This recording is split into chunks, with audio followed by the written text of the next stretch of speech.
Jésus prit du pain et, après avoir rendu grâce, il le rompit et le donna aux disciples en disant, « Prenez, mangez, ceci est mon corps. » Il prit ensuite une coupe et, après avoir rendu grâce, il leur donna en disant, « Buvez-en tous, car ceci est mon sang, le sang de l'alliance qui est répandu pour plusieurs, pour la rémission des péchés.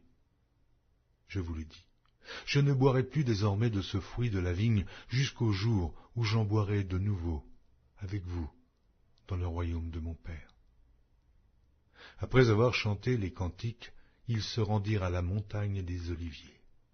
Alors Jésus leur dit, « Je serai pour vous tous cette nuit une occasion de chute, car il est écrit, « Je frapperai le berger, et les brebis du troupeau seront dispersées.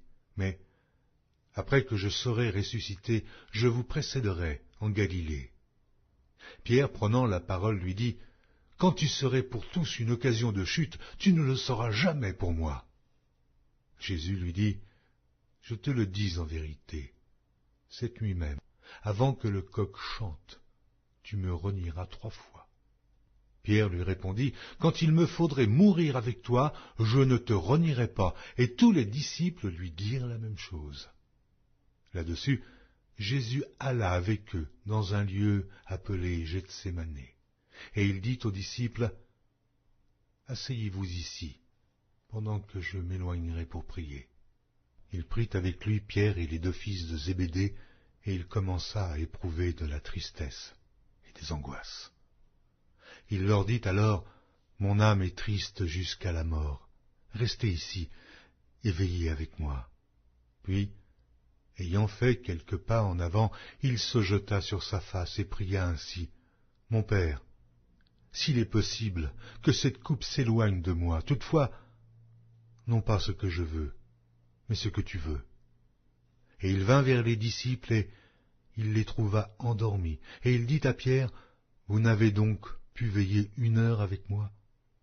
Veillez et priez, afin que vous ne tombiez pas dans la tentation. L'esprit est bien disposé, mais la chair est faible. » Il s'éloigna une 2e fois et pria ainsi, « Mon Père, s'il n'est pas possible que cette coupe s'éloigne sans que je la boive, que ta volonté soit faite. » Il revint et les trouva encore endormis, car leurs yeux étaient appesantis. Il les quitta en s'éloignant, il pria pour la 3e fois, répétant les mêmes paroles.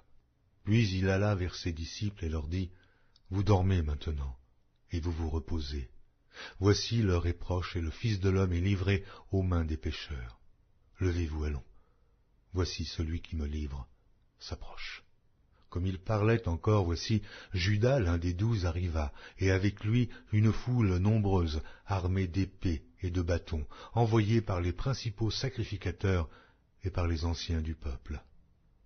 Celui qui le livrait leur avait donné ce signe, « Celui que je baiserai, c'est lui, saisissez-le. » Aussitôt s'approchant de Jésus, il dit, « Salut, Rabbi !» Et il le baisa.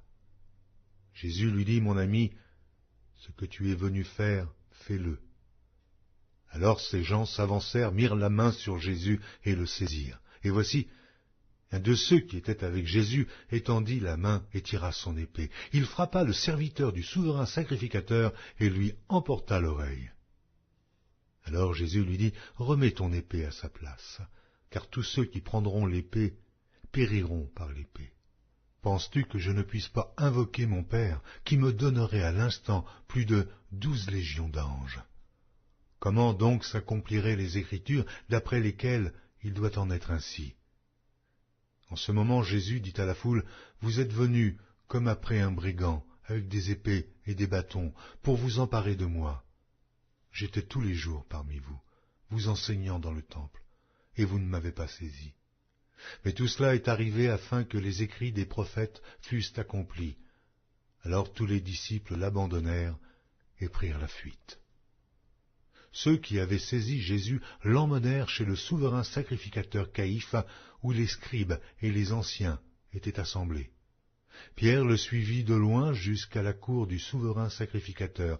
Il entra et s'assit avec les serviteurs pour voir comment cela se finirait.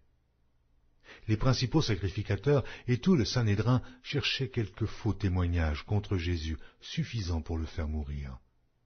Mais ils n'en trouvèrent point, quoique plusieurs faux témoins se fussent présentés. Enfin, il en vint deux qui dirent « Celui-ci a dit, je puis détruire le temple de Dieu et le rebâtir en 3 jours. » Le souverain sacrificateur se leva et lui dit « Ne réponds-tu rien? Qu'est-ce que ces hommes déposent contre toi ?» Jésus garda le silence. Et le souverain sacrificateur, prenant la parole, lui dit « Je t'adjure, par le Dieu vivant, de nous dire si tu es le Christ, le Fils de Dieu. » Jésus lui répondit, « Tu l'as dit.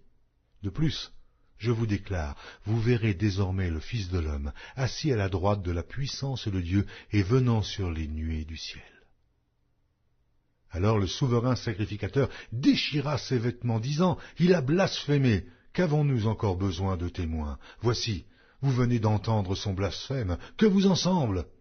Ils répondirent, « Il mérite la mort. » Là-dessus, ils lui crachèrent au visage, et lui donnèrent des coups de poing, des soufflets en disant, « Christ, prophétise, dis-nous qui t'a frappé. » Cependant, Pierre était assis dehors dans la cour. Une servante s'approcha de lui et dit, « Toi aussi, tu étais avec Jésus, le Galiléen. » Mais il le nia devant tous, disant, « Je ne sais pas ce que tu veux dire. » Comme il se dirigeait vers la porte, une autre servante le vit et dit à ceux qui se trouvaient là, « Celui-ci était aussi avec Jésus de Nazareth. » Il le nia de nouveau avec serment. « Je ne connais pas cet homme. » Peu après, ceux qui étaient là, s'étant approchés, dirent à Pierre, « Certainement, tu es aussi de ces gens-là, car ton langage te fait reconnaître. » Alors il se mit à faire des imprécations et à jurer, « Je ne connais pas cet homme. » Aussitôt, le coq chanta. Et Pierre se souvint de la parole que Jésus avait dite, « Avant que le coq chante, tu me renieras 3 fois. » Et étant sorti, il pleura amèrement. Matthieu, chapitre 27. Dès que le matin fut venu, tous les principaux sacrificateurs et les anciens du peuple tinrent conseil contre Jésus pour le faire mourir.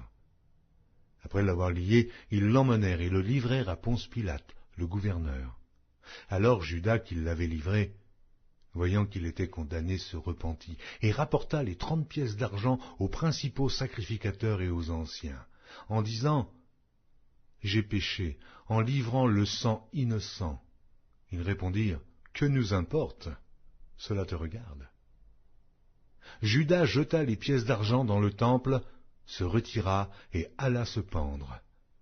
Les principaux sacrificateurs les ramassèrent et dirent « Il n'est pas permis de les mettre dans le trésor sacré, puisque c'est le prix du sang. » Et, après en avoir délibéré, ils achetèrent avec cet argent le champ du potier, pour la sépulture des étrangers.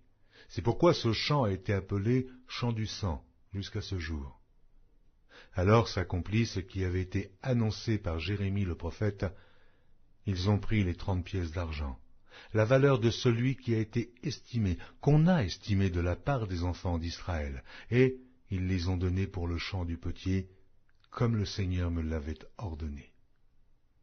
Jésus comparut devant le gouverneur. Le gouverneur l'interrogea en ces termes, « Es-tu le roi des Juifs ?» Jésus lui répondit, « Tu le dis. » Mais il ne répondit rien aux accusations des principaux sacrificateurs et des anciens. Alors Pilate dit, « N'entends-tu pas de combien de choses il t'accuse ?» Et Jésus ne lui donna aucune réponse, sur aucune parole, ce qui étonna beaucoup le gouverneur. À chaque fête, le gouverneur avait coutume de relâcher un prisonnier, celui que demandait la foule.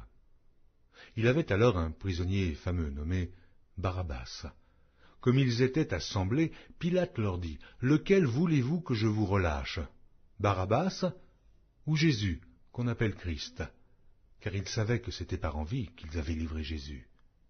Pendant qu'ils étaient assis sur le tribunal, sa femme lui fit dire, « Qu'il n'y ait rien entre toi et ce juste, car aujourd'hui j'ai beaucoup souffert en songe à cause de lui. » Les principaux sacrificateurs et les anciens persuadèrent à la foule de demander Barabbas et de faire périr Jésus. Le gouverneur, prenant la parole, leur dit, « Lequel des deux voulez-vous que je vous relâche ?» Ils répondirent, « Barabbas. » Pilate leur dit, « Que ferai-je donc de Jésus qu'on appelle Christ ?»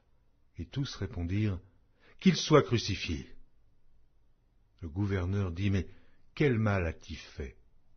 Et ils crièrent encore plus fort, « Qu'il soit crucifié, qu'il soit crucifié !» Pilate, voyant qu'il ne gagnait rien, mais que le tumulte augmentait, prit de l'eau, se lava les mains en présence de la foule et dit, « Je suis innocent du sang de ce juste, cela vous regarde. » Et tout le peuple répondit, « Que son sang retombe sur nous et sur nos enfants. » Alors Pilate leur relâcha Barabbas et, après avoir fait battre de verges Jésus, il le livra pour être crucifié. Les soldats du gouverneur conduisirent Jésus dans le prétoire, et ils assemblèrent autour de lui la cohorte. Ils lui ôtèrent ses vêtements, et le couvrirent d'un manteau écarlate. Ils tressèrent une couronne d'épines qu'ils posèrent sur sa tête, et ils lui mirent un roseau dans la main droite. Puis, s'agenouillant devant lui, ils le raillaient en disant, « Salut, roi des Juifs !» Et ils crachaient contre lui, prenaient le roseau et frappaient sur sa tête. Après s'être ainsi moqués de lui, ils lui ôtèrent le manteau, lui remirent ses vêtements. Ils l'emmenèrent pour le crucifier. Lorsqu'ils sortirent, ils rencontrèrent un homme de Cyrène appelé Simon, et ils le forcèrent à porter la croix de Jésus. Arrivés au lieu nommé Golgotha, ce qui signifie lieu du crâne, ils lui donnèrent à boire du vin mêlé de fiel. Mais quand il l'eut goûté, il ne voulut pas boire. Après l'avoir crucifié, ils se partagèrent ses vêtements, en tirant au sort, afin que s'accomplisse ce qui avait été annoncé par le prophète. Ils se sont partagés mes vêtements, et ils ont tiré au sort ma tunique. Puis ils s'assirent et le gardèrent. Pour indiquer le sujet de sa condamnation, on écrivit au-dessus de sa tête, « Celui-ci est Jésus, le roi des Juifs. » Avec lui furent crucifiés 2 brigands, l'un à sa droite et l'autre à sa gauche. Les passants l'injuriaient et secouaient la tête en disant, « Toi qui détruis le temple et qui le rebâtis en 3 jours, sauve-toi toi-même, si tu es le Fils de Dieu, descends de la croix. » Les principaux sacrificateurs, avec les scribes et les anciens, se moquaient aussi de lui et disaient, « Eh, il a sauvé les autres, et il ne peut se sauver lui-même, s'il est le roi d'Israël. Qu'il descende de la croix, et nous croirons en lui. Il s'est confié en Dieu. Que Dieu le délivre maintenant, s'il l'aime, car il a dit, « Je suis fils de Dieu. » Les brigands crucifiés avec lui l'insultaient de la même manière. Depuis la 6e heure jusqu'à la 9e, il y eut des ténèbres sur toute la terre. Et vers la 9e heure, Jésus s'écria d'une voix forte, « Élie, Élie, lama sabachthani » c'est-à-dire, « Mon Dieu, pourquoi m'as-tu abandonné ?» Quelques-uns de ceux qui étaient là, l'ayant entendu, dirent, « Il appelle Élie. » Et aussitôt, l'un d'eux courut prendre une éponge qu'il remplit de vinaigre, et l'ayant fixée à un roseau, il lui donna à boire. Mais les autres disaient, « Laisse, voyons si Élie viendra le sauver. » Jésus poussa de nouveau un grand cri et rendit l'esprit.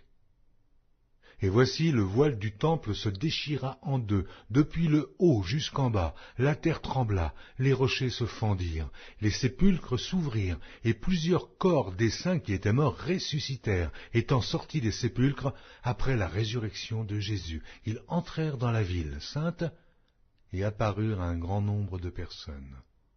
Le centenier et ceux qui étaient avec lui pour garder Jésus, ayant vu le tremblement de terre et ce qui venait d'arriver, furent saisis d'une grande frayeur et dirent, « Assurément, cet homme était fils de Dieu. » Il y avait là plusieurs femmes qui regardaient de loin et qui avaient accompagné Jésus depuis la Galilée pour le servir.